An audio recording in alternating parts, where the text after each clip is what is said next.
ಎಲ್ರಿಗೂ ನಮಸ್ಕಾರ. ನನ್ನ ಹೆಸರು ಪ್ರದೀಪ್. ನನ್ನ ಹೆಸರು ರಮ್ಯಾ. ನಾವಿವತ್ತು ಆಸ್ಟ್ರೇಲಿಯಾಗೆ ಬಂದು 2 ತಿಂಗಳ ಮೇಲೆ 4 ದಿವಸ ಆಯಿತು. ಅದಕ್ಕೋಸ್ಕರ ಈ ಒಂದು ಸಣ್ಣ ವಿಡಿಯೋ ಮಾಡೋಣ ಅಂತ ನಾವು ಡಿಸೈಡ್ ಮಾಡಿದ್ವಿ. ಈ ವಿಡಿಯೋದಲ್ಲಿ ನಾವು ನಮ್ಮ ಅನುಭವ ಏನಿದೆಯಲ್ಲ ಅದನ್ನು ನಿಮ್ಮೊಂದಿಗೆ ಹಂಚ್ಕೊಳ್ಳೋದಕ್ಕೆ ಇಷ್ಟಪಡ್ತೀವಿ. ನಾವು ಈ ವಿಡಿಯೋಲಿ ಏನು ಕವರ್ ಮಾಡ್ತೀವಪ್ಪ ಅಂತಂದರೆ, ನಾವು ಇಲ್ಲಿಗೆ ಬಂದು ಏನೇನು ಮಾಡಿದ್ವಿ 2 ತಿಂಗಳಲ್ಲಿ, ಅದು ಡಾಕ್ಯುಮೆಂಟೇಷನ್ ಆಗಿರ್ಬೋದು, ನನ್ನ ಮಗಳನ್ನ ಸ್ಕೂಲಿಗೆ ಸೇರಿಸಿದ್ದಾಗಿರ್ಬೋದು, ಮನೆ ಹುಡುಕಿದ್ದಾಗಿರ್ಬೋದು, ಮತ್ತು ಕೆಲಸ ಹುಡುಕ್ತಾ ಇರೋದಾಗಿರ್ಬೋದು, ಇವೆಲ್ಲವನ್ನು ಸಣ್ಣದಾಗಿ ಕವರ್ ಮಾಡ್ತೀವಿ. ಹೌದು, ಅದ್ರ ಜೊತೆಗೆ ನಾವು ಇಲ್ಲಿಗೆ ಬರೋ ಮುಂಚೆ ಅಂದರೆ ನಾವು ಇಂಡಿಯಾದಲ್ಲಿ ಬೆಂಗಳೂರಿನಲ್ಲಿದ್ದಾಗ ನಮ್ಮ ಪ್ರಿಪ್ರೇಷನ್ ಏನಿತ್ತು ಅದ್ರ ಬಗ್ಗೆ ಕೂಡ ಮಾತಾಡ್ತೀವಿ. ಹಾಗೆಯೇ ನೀವು ನಾಳೆ ಇಲ್ಲಿ ಮೈಗ್ರೇಟ್ ಆಗಬೇಕು ಅಂತ ಏನಾದರೂ ಡಿಸೈಡ್ ಮಾಡೋದಾದರೆ ನೀವು ಏನೆಲ್ಲ ಕನ್ಸಿಡರ್ ಮಾಡಬೇಕು ಅನ್ನೋದನ್ನು ಕೂಡ ನಾವು ಈ ವಿಡಿಯೋದಲ್ಲಿ ಡಿಸ್ಕಸ್ ಮಾಡ್ತೀವಿ. ಇದು ನಮ್ಮ ಅನುಭವಕ್ಕೆ ಲಿಮಿಟೆಡ್ ಆಗಿರುತ್ತೆ, ನಮ್ಮ ನಾಲೆಡ್ಜ್ ಅಥವಾ ನಮ್ಮ ಅನುಭವಕ್ಕೆ ಲಿಮಿಟೆಡ್ ಆಗಿರುತ್ತೆ. ನಮ್ಮ ಉದ್ದೇಶ ಏನು ಅಂತಂದರೆ, ನಾಳೆ ನೀವು ಇಲ್ಲಿಗೆ ಬಂದಮೇಲೆ ಶಾಕ್ ಆಗಬಾರ್ದು, ನಿಮ್ಗೊಂದು ರಿಯಾಲಿಟಿ ಚೆಕ್ ಇರಬೇಕಾಗತ್ತೆ. ಇಲ್ಲಿ ಬಂದಮೇಲೆ ನಿಮ್ಮ ಹಣಕಾಸಿನ ಪರಿಸ್ಥಿತಿ ಇರ್ಬೋದು, ಅಥವಾ ನೀವು ಜಾಬ್ ರಿಲೇಟೆಡ್ ಏನು ಎಕ್ಸ್ಪೆಕ್ಟೇಷನ್ ಇಟ್ಕೊಂಡು ಬರಬೇಕು ಅನ್ನೋದ್ರ ಬಗ್ಗೆ ಒಂದು ರಿಯಾಲಿಟಿ ಚೆಕ್ ಇರಲಿ ಅನ್ನೋದಕ್ಕೋಸ್ಕರ ಈ ವಿಡಿಯೋ ಮಾಡ್ತಾಯಿದ್ದೀವಿ. ಸೊ ಶುರು ಮಾಡೋದಕ್ಕೆ ನಾವು ಆಸ್ಟ್ರೇಲಿಯಾಗೆ ಬರೋದಕ್ಕೆ ಕಾರಣ ಏನು ಅಂತಂದರೆ, ನಮಗೆ PR ಆಗಿದೆ. ಸೊ ನಾವು PRಗೆ ಅಪ್ಲೈ ಮಾಡಿದ್ದು 2019 ಅಕ್ಟೋಬರ್ನಲ್ಲಿ ನಾವು ಅಪ್ಲೈ ಮಾಡಿದ್ವಿ. ಕೋವಿಡಿಂದಾಗಿ ಏನಾಯಿತು, ಡಿಲೇ ಆಯಿತು. ನಾವು ನಿರೀಕ್ಷೆನೇ ಬಿಟ್ಬಿಟ್ಟಿದ್ವಿ ಅದ್ರ ಮೇಲೆ, ನಾವೇನು ನಿರೀಕ್ಷೆ ಇಟ್ಕೊಂಡಿರಲಿಲ್ಲ ನಮಗೆ PR ಬರುತ್ತೆ ಅನ್ನೋದು. ಅದು ನಮಗೆ ಈ ವರ್ಷ ಮಾರ್ಚ್ 2ಕ್ಕೆ ನಮಗೆ PR ಗ್ರ್ಯಾಂಟ್ ಆಯಿತು. ಸೊ ನಾವು ಭಾಳ ಯೋಚನೆ ಮಾಡೋದಕ್ಕೆ ಹೋಗಿಲ್ಲ, ನಾವು ಇಮಿಡಿಯೇಟಾಗಿ ಡಿಸೈಡ್ ಮಾಡಿದ್ವಿ ಆಸ್ಟ್ರೇಲಿಯಾಗೆ ಮೈಗ್ರೇಟ್ ಆಗೋಣ ಅಂತ. ಒಂದು ಪ್ಲಸ್ ಪಾಯಿಂಟ್ ಏನಿತ್ತು ಅಂತಂದರೆ, ಪ್ರದೀಪ್ ಫ್ರೆಂಡ್ ಒಬ್ಬ ದತ್ತ ಅಂತ ಹೇಳಿ, ಅವನು ಕೂಡ ಇಂಡಿಯಾಗೆ ವೆಕೇಷನ್ಗೆ ಬಂದಿದ್ದ. ಹಾಗಾಗಿ ನಾವೇನು ಮಾಡಿದ್ವಿ ಅಂದರೆ, ನಮ್ಮ ಟ್ರಾವೆಲು ಕೂಡ ಅವನ ಜೊತೆಗೆ ಕ್ಲಬ್ ಮಾಡ್ಕೊಂಡ್ವಿ. ಆದರೆ ಯಾವತ್ತು ಅವ್ನು ಬರ್ತಾನೋ ಅದೇ ದಿನ ನಾವು ಟ್ರಾವೆಲ್ ಮಾಡೋಂಗೆ ಪ್ಲ್ಯಾನ್ ಮಾಡ್ಕೊಂಡ್ವಿ. ಜೊತೆಗೆ ನಾವು ಬ್ಯಾಗೇಜಲ್ಲಿ ಏನಾಯಿತು, ನಾವು ಇಂಡಿಯಾದಿಂದ ತೊಗೊಂಡು ಬರ್ಬೇಕಾದ್ರೆ ಅಂತ ಕೆಲವೊಂದಷ್ಟು ಈ ಮಸಾಲೆ ಪದಾರ್ಥಗಳೆಲ್ಲ ಏನಿರುತ್ತಲ್ಲ ಅದೆಲ್ಲ ಬಂದಾಗಲೂ ಕೂಡ ಅದನ್ನು ಹೇಗೆ ಪ್ಯಾಕ್ ಮಾಡಬೇಕು ಇವೆಲ್ಲದೂ ಕೂಡ ಏನಾಯಿತು, ಅವ್ನು ನಮ್ಗೆ ಅದೆಲ್ಲ ತಿಳಿಸಿದ್ರಿಂದ ಮೊದಲೇ ಸುಮಾರು ಆ ಪ್ರೋಸೆಸ್ ಎಲ್ಲ ಭಾಳ ಈಸಿ ಆಗೋಯಿತು. ಸೊ ಭಾಳ ಸ್ಟ್ರಿಕ್ಟ್ ಇಲ್ಲಿ ಅಂತಂದರೆ, ನೀವು ಏನೇ ನಮ್ಮ ಮಸಾಲೆ ಪದಾರ್ಥಗಳೇನಿದಾವಲ್ಲ ಅವೆಲ್ಲ ತೊಗೊಂಬರ್ಬೇಕಾದ್ರೆ ಅದು ಕಮರ್ಷಿಯಲ್ ಪ್ಯಾಕಿಂಗ್ ಆಗಿರಬೇಕು. ಅಂದರೆ we are very lucky to have a friend in Australia. ಅಲ್ಲದಿದ್ದರೆ ನಮ್ಗೆ ಅಷ್ಟು ಸುಲಭವಾಗಂತೂ ಖಂಡಿತ ಆಗ್ತಾ ಇರಲಿಲ್ಲ. ಸೊ ಇದು ನಾವು ಬಂದು ಲ್ಯಾಂಡ್ ಆಗಿದ್ದಿನ. ಸೊ ಹಾಗೆ ದತ್ತ ನಮ್ಮನ್ನ ಮಾರನೇ ದಿನ ಏನಾಯಿತು, ಇಂಗಲ್ ಬಂದು ಕರ್ಕೊಂಡು ಹೋದ. ಅಲ್ಲಿ ಹೋಗಿ ಬೇಸಿಕ್ ನೆಸೆಸಿಟೀಸ್ ಏನಿದೆ, ಒಂದು ಸಿಮ್ ತೊಗೊಳ್ಳೋದ್ರಿಂದ, ಬ್ಯಾಂಕ್ ಅಕೌಂಟ್ ಮಾಡ್ಕೊಳ್ಳೋದ್ರಿಂದ, ಜೊತೆಗೆ ಹೋಗಿ ಮೆಡಿಕೇರ್ ಮಾಡ್ಕೊಳ್ಳೋದೇನಿದೆಯಲ್ಲ ಅದು ನಾವು 2ನೇ ದಿನದಲ್ಲಿ ಮುಗಿಸ್ಕೊಂಡ್ವಿ. ಅವತ್ತಿನ ದಿನ ಸಂಜೆ ದತ್ತನ ಫ್ರೆಂಡ್ ಮನೆಗೆ ಬಂದಿದ್ದರು. ಹಾಗೆ ಮಾತಾಡ್ತಾ ಏನಾಯಿತು, ಈಗ ನಮ್ಮ ಮನೆ ಪರಿಸ್ಥಿತಿ, ಈಗ ನಾವೊಂದು ಮನೆ ಹುಡ್ಕೋಬೇಕಿತ್ತು. ನಾವು ಹೀಗೆ ಭಾಳ ದಿನ ದತ್ತನ ಮನೇಲಂತೂ ಇರೋದಕ್ಕೆ ಆಗ್ತಾ ಇರಲಿಲ್ಲ. ಸೊ ಮನೆ ಏನು ಮಾಡ್ಬೋದು, ಸಿಡ್ನಿನಲ್ಲಿ ನಾವು ಬಂದಿದ್ದು ಟೈಮಲ್ಲಿ ಆ್ಯಕ್ಚುಲಿ ರೆಂಟಲ್ ಕ್ರೈಸಿಸ್ ನಡೀತಾ ಇತ್ತು. ಅಂದರೆ ಬಾಡಿಗೆಗೆ ಮನೆ ಸಿಗೋದು ಭಾಳ ಕಷ್ಟ ಇದೆ ಅಂತ ನಾವು ಬೆಂಗಳೂರಲ್ಲಿದ್ದಾಗಲೇ ಓದಿ ತಿಳ್ಕೊಂಡಿದ್ವಿ. ಸೊ ನಮ್ಗೆ ಅದೊಂದು ಭಯ ಇತ್ತು, ಇಲ್ಲಿ ಬಂದಮೇಲೆ ನಮಗೆ ಮನೆ ಸಿಗೋದಕ್ಕೆ ಎಷ್ಟು ದಿನ ಬೇಕಾಗುತ್ತೋ ಏನು ಅಂತಂದ್ಬಿಟ್ಟು. ನಮ್ಮದಷ್ಟಕ್ಕೆ ಅವತ್ತು ದತ್ತ ಅವ್ರ ಫ್ರೆಂಡು ಮನೆಗೆ ಬಂದಿದ್ದರು. ಅವ್ರಿಗೆ ಇಲ್ಲಿನೊಬ್ಬ ಏಜೆಂಟ್ ಪರಿಚಯ ಇದ್ರಿಂದ ಅವ್ರು ಅವತ್ತೇ ಫೋನಲ್ಲಿ ಮಾತಾಡಿದ್ರು.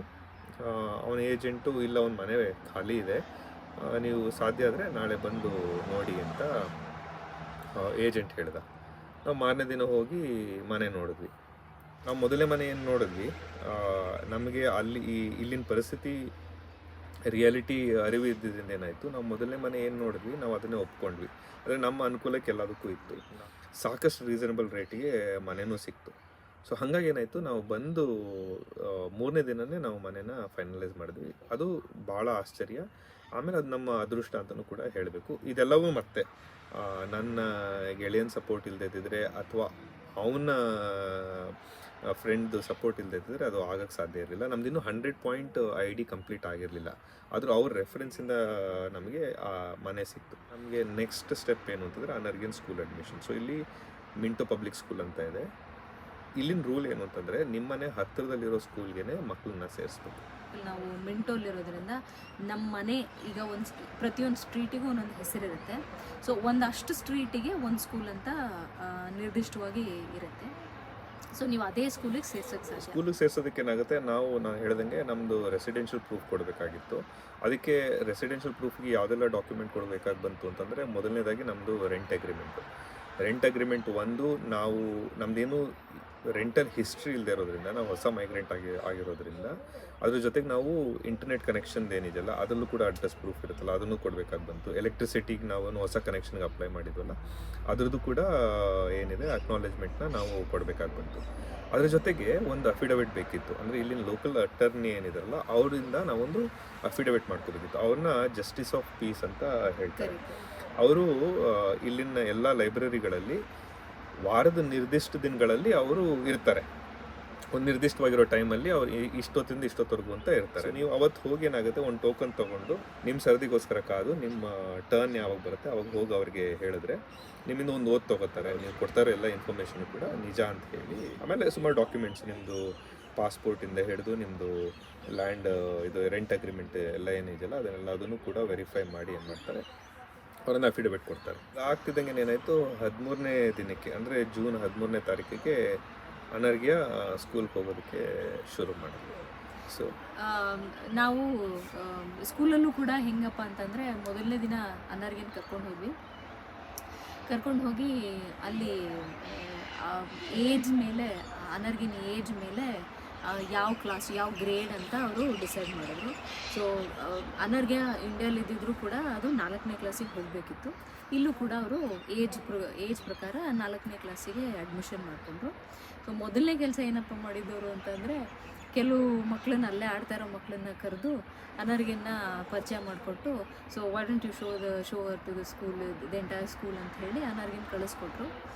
ಆಮೇಲೆ ನಮಗೆ ತೋರಿಸಿದ್ರು, ನೋಡಿ ಅವರು ಎಷ್ಟು ಚೆನ್ನಾಗಿ ಮಿಂಗಲ್ ಆಗ್ತಿದ್ದಾಳೆ ಆ್ಯಂಡ್ ಶೀಸ್ ಕಂಫರ್ಟಬಲ್ ಅಂತ ಹೇಳಿದ್ರು. ಹೊಸಬ್ರ ಜೊತೆ ಮಿಂಗಲ್ ಆಗೋದಕ್ಕೆ ಆಗಲಿ ಅಥವಾ ಅವ್ರ ಜೊತೆ ಹೊಂದ್ಕೊಳ್ಳೋದಕ್ಕೆ ಆಗಲಿ ಮಕ್ಕಳಿಗೆ ಭಾಳ ಹೊತ್ತು ಹಿಡಿಯೋದಿಲ್ಲ. ಸೊ ಅದು ಒಂದು ನಮಗೆ ಪಾಠ.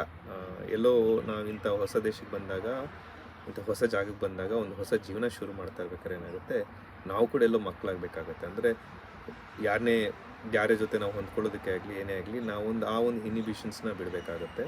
ಅದೊಂದು ಪಾಠ. ಅದು ನಮಗೆ ಮಕ್ಕಳು ಅಂದರೆ ನಮ್ಮ ವಿಷಯದಲ್ಲಿ ಅನರ್ಘ್ಯ ನಮಗೆ ಒಂದು ಮಟ್ಟದಲ್ಲಿ ತಿಳಿಸ್ಕೊಟ್ಲು. ಸೊ ಇಲ್ಲಿ ಸ್ಕೂಲ್ ಟರ್ಮ್ ಬಂದು ಜಾನ್ ಟು ಡಿಸೆಂಬರ್. ಸೊ ಅವರಿಗೆ ಡಿಸೆಂಬರ್ ನಂತರ ಸಮ್ಮರ್ ಹಾಲಿಡೇಸ್ ಇರುತ್ತೆ. ಸೊ ಈ 12 ತಿಂಗಳನ್ನ 4 ಟರ್ಮ್ ಆಗಿ ಡಿವೈಡ್ ಮಾಡ್ತಾರೆ. ಸೊ ನೀವು ವರ್ಷದ ಯಾವುದೇ ಟೈಮಲ್ಲಿ ಬಂದರೂ ಕೂಡ ಅಡ್ಮಿಷನ್ ಮಾಡ್ಕೋತಾರೆ. ಸೊ ಆ ಪ್ರಾಬ್ಲಮ್ ಇಲ್ಲ. ಸೊ ನೀವು ಮುಂದಿನ ಅಕಾಡೆಮಿಕ್ ಇಯರಿಗೆ ಬರಬೇಕು ಆ ಥರ ಎಲ್ಲ ಏನೂ ಇಲ್ಲ. ಸೊ ಯಾವುದೇ ಟೈಮಲ್ಲಿ ಬಂದರೂ ಕೂಡ ಮಕ್ಕಳನ್ನ ಅಡ್ಮಿಷನ್ ಮಾಡ್ಬೋದು. ಇದು ಅನರ್ಘ್ಯನ ವಿಷಯ ಆಯಿತು. ಇನ್ನು ನಮ್ಮ ಪರಿಸ್ಥಿತಿ ಹೇಳೋದಾದರೆ, ನಾವು ಬಂದು ಈಗ 2 ತಿಂಗಳಲ್ಲಿ ನಾವು 15 ದಿನ ಕಳೆದ ನಂತರ ಏನಾಯಿತು, ನಾವು ಜಾಬ್ ಅಪ್ಲಿಕೇಶನ್ಸ್ ಹಾಕೋದಕ್ಕೆ ಶುರು ಮಾಡಿದ್ವಿ, ನಾನು ಕೂಡ ರಮ್ಯನೂ ಕೂಡ. ಸೊ ಒಂದು ಇಂಪಾರ್ಟೆಂಟ್ ವಿಷಯ ಏನು ಅಂತಂತಂದರೆ, ಜಾಬ್ ಮಾರ್ಕೆಟ್ ಹೇಗೆ ಅನ್ನೋದ್ರ ಬಗ್ಗೆ ಕೂಡ ನಾವು ಒಂಚೂರು ರಿಸರ್ಚ್ ಮಾಡ್ಕೊಂಡು ಬಂದಿದ್ವಿ. ನಿಮಗೆ ಇಲ್ಲಿನ ಲೋಕಲ್ ಅನುಭವ ಇಲ್ಲ ಅಂತಂದರೆ ಜಾಬ್ ಸಿಗೋದು ಭಾಳ ಕಷ್ಟ. ಸೊ ನಿಮಗೆ ಆಸ್ಟ್ರೇಲಿಯನ್ ಎಕ್ಸ್ಪೀರಿಯನ್ಸ್ ಇರಬೇಕು ನಿಮಗೆ ಜಾಬ್ ಸಿಗಬೇಕು ಅನ್ನೋದಾದ್ರೆ.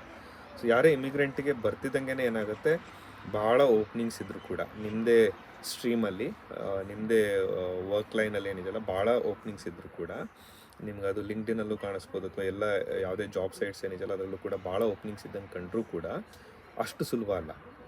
ಸೊ ನಿಮ್ಗೆ ಇಲ್ಲಿ ಲೋಕಲ್ ಎಕ್ಸ್ಪೀರಿಯನ್ಸ್ ಇರಬೇಕಾಗುತ್ತೆ. ರಿಸರ್ಚ್ ಮಾಡಿ ತಿಳ್ಕೊಂಡಿರೋದ್ರಿಂದ ಏನಾಯಿತು, ನಾವೊಬ್ಬರು ಕೆರಿಯರ್ ಕನ್ಸಲ್ಟೆಂಟ್ನ ಹೈರ್ ಮಾಡ್ಕೊಂಡ್ವಿ, ರಾಜ್ ಅಂತ ಹೇಳಿ.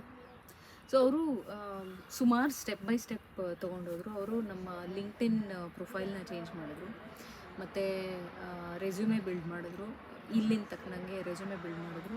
ಇನ್ನೊಂದು ಎಜುಕೇಟ್ ಮಾಡಿದ್ರು ನಮ್ಮನ್ನ, ಏನೇನು ಕನ್ಸಿಡರ್ ಮಾಡಬೇಕಾಗತ್ತೆ, ಯಾವ ರೀತಿ ಮಾತಾಡಬೇಕು ಇಂಟರ್ವ್ಯೂವಲ್ಲಿ, ಮತ್ತು ಬ್ಯಾಕ್ಗ್ರೌಂಡ್ ಏನು ತಿಳ್ಕೊಬೇಕು, ಇಲ್ಲಿನ ಕರೆಂಟ್ ಅಫೇರ್ಸ್ ಏನಿದೆ ಅವನ್ನೆಲ್ಲ ಒಂದಷ್ಟು ಮೆಟೀರಿಯಲ್ಸ್ ಕೊಟ್ಟರು ನಮಗೆ ನೋಡೋಕ್ಕೆ ಮತ್ತು ಓದೋಕ್ಕೆ. ಎಲ್ಲದಕ್ಕಿಂತ ಇಂಪಾರ್ಟೆಂಟ್ ಏನು ಅಂತಂತಂದರೆ, ನಾವು ಈ ಹೊಸ ಜಾಗಕ್ಕೆ ಬಂದಾಗ ಏನಾಗಿದೆಯಲ್ಲ, ನಮ್ಮಲ್ಲೊಂದು ಆತಂಕ ಏನಿರುತ್ತೆ ಗೊತ್ತಾ, ನಾನು ಇಲ್ಲಿಗೆ ಸೂಟ್ ಆಗ್ತೀನ. ಅಂದರೆ ಇದು ಇಂಗ್ಲೀಷ್ ಸ್ಪೀಕಿಂಗ್ ಕಂಟ್ರಿ, ನಾವು ಇದ್ದಿದ್ದು ಇಂಡಿಯಾದಲ್ಲಿ. ಸೊ ನಾವು ಅಲ್ಲಿ ಇಂಗ್ಲೀಷ್ ಮಾತಾಡಿದ್ರು ಕೂಡ ಏನಾಗುತ್ತೆ, ಅಲ್ಲಿ ನಾವು ಮಾತಾಡೋ ಇಂಗ್ಲೀಷೇ ಬೇರೆ. ಸೊ ಇಲ್ಲಿನ ಜನಗಳ ಜೊತೆ ನಾವು ಸೂಟ್ ಆಗ್ತೀವ, ಆಮೇಲೆ ನಮ್ಮ ಅನುಭವ ಇವ್ರಿಗೆ ರಿಲೆವೆಂಟ್ ಆಗಿರುತ್ತಾ ಅನ್ನೋ ಒಂದೇನು ಅನುಮಾನಗಳೇನಿದಾವಲ್ಲ ಅದನ್ನು ಅವರು ಭಾಳ ಚೆನ್ನಾಗಿ ಅಂದರೆ ಮೆಂಟಲಿ ನಮ್ಮನ್ನು ಪ್ರಿಪೇರ್ ಮಾಡೋದಕ್ಕೆ ಶುರು ಮಾಡಿದ್ರು. ಪ್ರದೀಪ್ ಹೇಳಿದಾಗೆ ಅವರು ಎಲ್ಲ ಮಾಡಿದ್ರೂ ಕೂಡ ಕೆಲವೊಂದು ಪರಿಸ್ಥಿತಿಯಲ್ಲಿ ನಮ್ಮದು ಮೊರಾಲ್ ಇಂಟ್ರೆಸ್ಟ್ ಏನಿದೆಯಲ್ಲ ಅದು ಡೌನ್ ಆಗಿದ್ದು ಉಂಟು. ಅದು ಭಾಳ ಕಾಮನ್, ಅದು ಭಾಳ ಸ್ವಾಭಾವಿಕ ಆಗುತ್ತೆ. ಅಂದರೆ ಏನಕ್ಕೆ ಅಂತ ಹೇಳ್ತೀನಿ ನಾವು ಬಂದು ಸುಮಾರು ನಾನೊಂದು 40-50 ಅಪ್ಲಿಕೇಶನ್ಸ್ ಹಾಕಿರ್ಬೋದು ಜಾಬ್ಗೆ. ನಾನು ಇಂಟರ್ವ್ಯೂಗೆ ಎಷ್ಟೇ ಪ್ರಿಪೇರ್ ಆಗಿರ್ಬೋದು, ನಾನು ಎಷ್ಟೇ ಕಾನ್ಫಿಡೆಂಟ್ ಆಗಿರ್ಬೋದು, ಇಲ್ಲಿ ತನಕ ನನಗೆ ಒಂದು ಇಂಟರ್ವ್ಯೂ ಬಂದಿಲ್ಲ ಇಲ್ಲಿ ತನಕ. ಸೊ ಏನಾಗುತ್ತೆ ಅಂದರೆ ನನ್ನ ರೆಸ್ಯೂಮೆನಲ್ಲಿ ನನ್ನ ಎಕ್ಸ್ಪೀರಿಯನ್ಸ್ ಎಲ್ಲ ಇಂಡಿಯನ್ ಇದ್ದಾಗ ಏನಾಗುತ್ತೆ, ನನ್ನ ರೆಸ್ಯೂಮೆ ಶಾರ್ಟ್ ಲಿಸ್ಟೇ ಆಗಲ್ಲ. ಸೊ ಹಾಗಾಗಿ ರಮ್ಯನಿಗೆ ಇಂಟರ್ವ್ಯೂ ಬಂದಿದೆ, ರಮ್ಯಾ ಒಂದು ಇಂಟರ್ವ್ಯೂನು ಅಟೆಂಡ್ ಮಾಡಿದ್ಲು.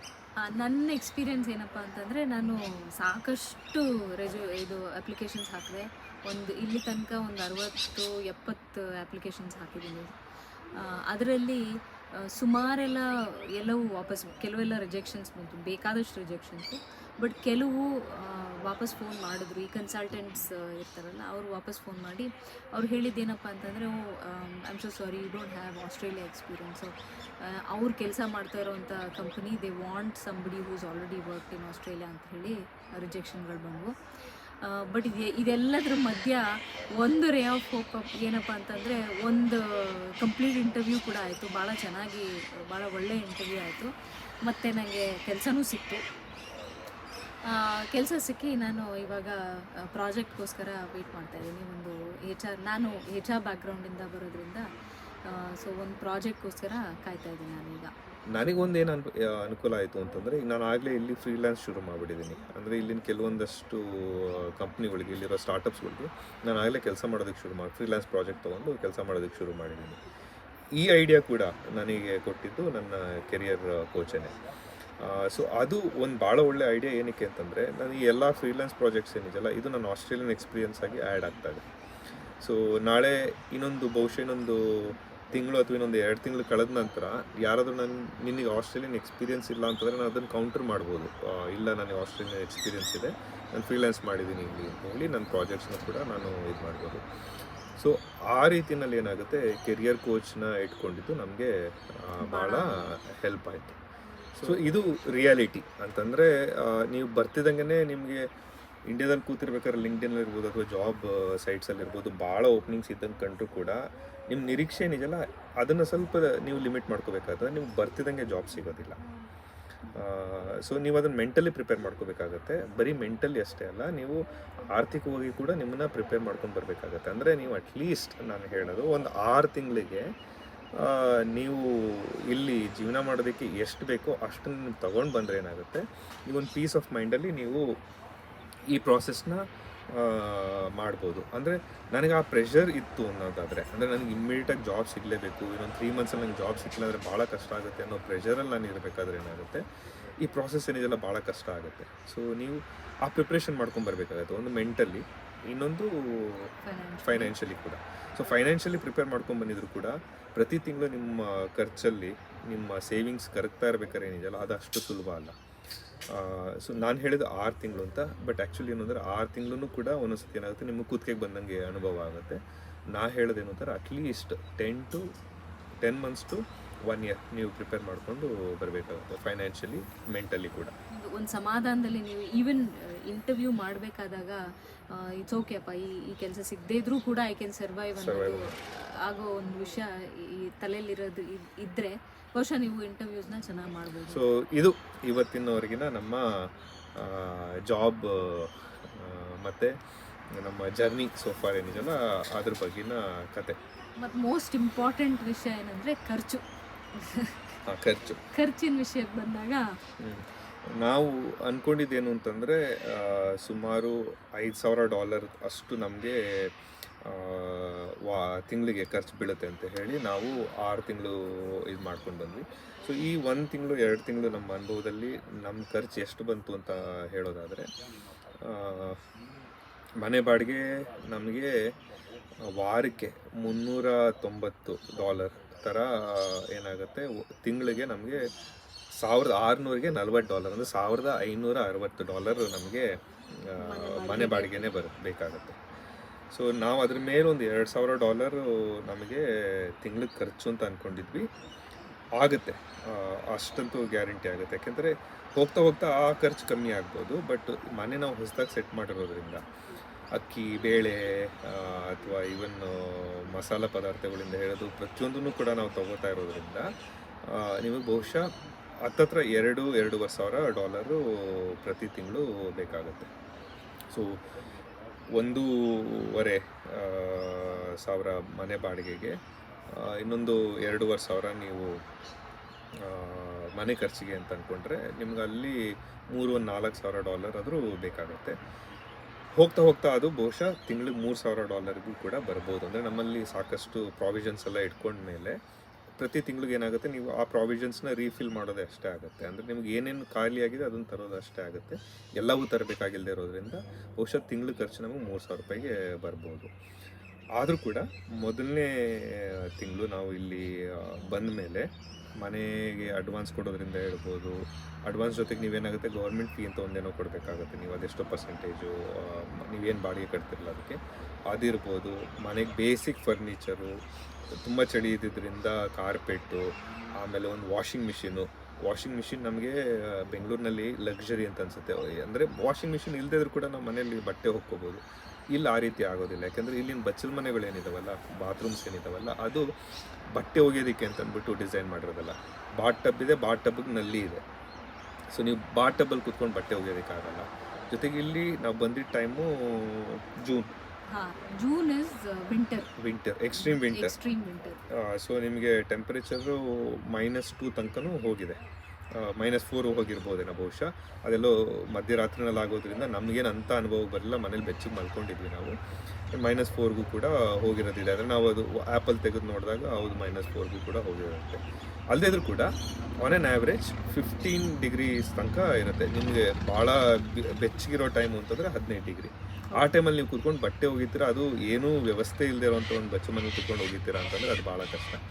ಸೊ ವಾಷಿಂಗ್ ಮಿಷಿನ್ ಇರ್ಬೋದು, ಬೇಸಿಕ್ ಫರ್ನಿಚರ್ ಇರ್ಬೋದು, ಪಾತ್ರೆಗಳಿರ್ಬೋದು, ಹೀಟರ್ ಇರ್ಬೋದು. ಯಾಕಂದರೆ ಹೀಟರ್ ಬೇಕೇ ಬೇಕಿತ್ತು. ನಾವು ಬೆಂಗಳೂರಿನಲ್ಲಿ ಯಾವತ್ತೂ ಹೀಟರ್ ಯೂಸ್ ಮಾಡಿಲ್ಲ, AC ಯೂಸ್ ಮಾಡಿದ್ವಿ. ಬಟ್ ಇಲ್ಲಿ ಹೀಟರ್ ಬೇಕಾಗುತ್ತೆ. ಸೊ ಇವೆಲ್ಲವೂ ಖರ್ಚು ನಮಗೆ ಮೊದಲನೇ ತಿಂಗಳಲ್ಲೇ ಹತ್ತತ್ರ $10,000-12,000 ಬೇಕಾಯಿತು. ಅದ್ರ ಮೇಲೆ ನಾನು ಹೇಳ್ದಂಗೆ ಎರಡನೇ ತಿಂಗಳು ನಮಗೆ ಒಂದು $4,000 ಅಷ್ಟು ಖರ್ಚಾಯಿತು. ನಮ್ಮ ಲೆಕ್ಕಾಚಾರದ ಪ್ರಕಾರ ಅದು ಹೋಗ್ತಾ ಹೋಗ್ತಾ ಕಮ್ಮಿ ಆಗುತ್ತೆ, $3,000ಗೆ ಬಂದು ನಿಲ್ಬೋದು. ಸೊ ಈ ಎಲ್ಲ ಪ್ರಿಡಿಕ್ಷನ್ಸ್ ನಾನು ಲೆಕ್ಕ ಹಾಕೊಳ್ಳೋದಾದ್ರೆ ಮೊದಲನೇ ತಿಂಗಳು $10,000, ಆಮೇಲೆ ಇನ್ನೊಂದು 10 ತಿಂಗಳಿಗೆ ನೀವು $3,000 ಆನ್ ಆನ್ ಆ್ಯಾವ್ರೇಜ್ ಮಾಡ್ಕೋತೀರಾ ಅಂತ ಅನ್ನೋದಾದ್ರೂ ನಿಮಗೆ ಅಟ್ಲೀಸ್ಟ್ ಒಂದು $30,000-40,000 ನೀವು ಇಟ್ಕೊಂಡು ಬರಬೇಕಾಗುತ್ತೆ. ಇದೇ ನಾನು ಹೇಳಿದ್ದು. ಅಂದರೆ ನೀವು ಏನು ನಿರೀಕ್ಷೆ ಮಾಡ್ಕೊಂಡು ಬರಬೇಕು, ಇಲ್ಲಿಗೆ ಬರೋ ಮುಂಚೆ ಏನು ಪ್ರಿಪ್ರೇಷನ್ ಮಾಡ್ಕೊಂಡು ಬರಬೇಕು ಅಂತಂದರೆ ಫೈನಾನ್ಷಿಯಲಿ ನೀವು ಸೌಂಡ್ ಆಗಿರಬೇಕು. ಅಥವಾ ಸ್ವಲ್ಪ ಇಲ್ಲಿ ನಿಮ್ಮ ಜಾಬ್ ಸರ್ಚ್ಗೆ ಆಗಲಿ ಯಾವುದಕ್ಕೆ ಆಗಲಿ ಅದು ನಿಮಗೆ ಎಫೆಕ್ಟ್ ಮಾಡಬಾರ್ದು ಅನ್ನೋದಾದರೆ ನಿಮ್ಮ ಹತ್ರ ಅಟ್ಲೀಸ್ಟ್ ಒಂದು $30,000-40,000 ಅಷ್ಟು ನೀವು ಒಂದು ಅಮೌಂಟ್ನ ತೊಗೊಂಬಂದರೆ ನಿಮಗೆ ಅನುಕೂಲ ಆಗುತ್ತೆ. ವೆಜ್ ಮಾತ್ರ ಸ್ವಲ್ಪ ಎಕ್ಸ್ಪೆನ್ಸಿವ್ ಆಗುತ್ತೆ ನಾನ್ ವೆಜ್ಗಿಂತ. Meat is less cheaper than the vegetable.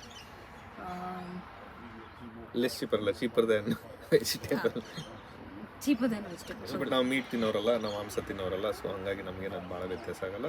ನಮಗೆ ವೆಜಿಟೇಬಲ್ ಕಾಸ್ಟ್ಲಿ ಇರೋದೇ ನಮಗೆ ಎಫೆಕ್ಟ್ ಆಗುತ್ತೆ. ಹೌದು, ಅಂದರೆ ನೀವು ಡಾಲರಲ್ಲಿ ದುಡಿತಾ ಇರ್ಬೇಕಾದ್ರೆ ನಿಮ್ಗೆ ಅದೇನು ಎಕ್ಸ್ಪೆನ್ಸಿವ್ ಅಲ್ಲ. ಬಟ್ ನೀವು ರುಪೀಸ್ನ ನೀವು ಡಾಲರ್ ಕನ್ವರ್ಟ್ ಮಾಡ್ಕೊಂಡು ಬಂದಾಗ ಏನಾಗುತ್ತೆ, ಪ್ರತಿ ಡಾಲರ್ ಖರ್ಚಾಗೋದು ಕೂಡ ನಿಮಗೆ ಚುಚ್ತಾ ಇರುತ್ತೆ. ಸೊ ಹಾಗಾಗಿ ಅದು ಎಕ್ಸ್ಪೆನ್ಸಿವ್. ಇಲ್ಲಿ ತನಕ ಏನಾಯಿತು, ನಮ್ಮ 2 ತಿಂಗಳದ್ದು ಅನುಭವ ಏನಿದೆಯಲ್ಲ ಅದನ್ನು ಮಾತಾಡಿದ್ವಿ. ವಿಡಿಯೋ ತುಂಬ ದೊಡ್ಡದಾಗ್ತದೆ.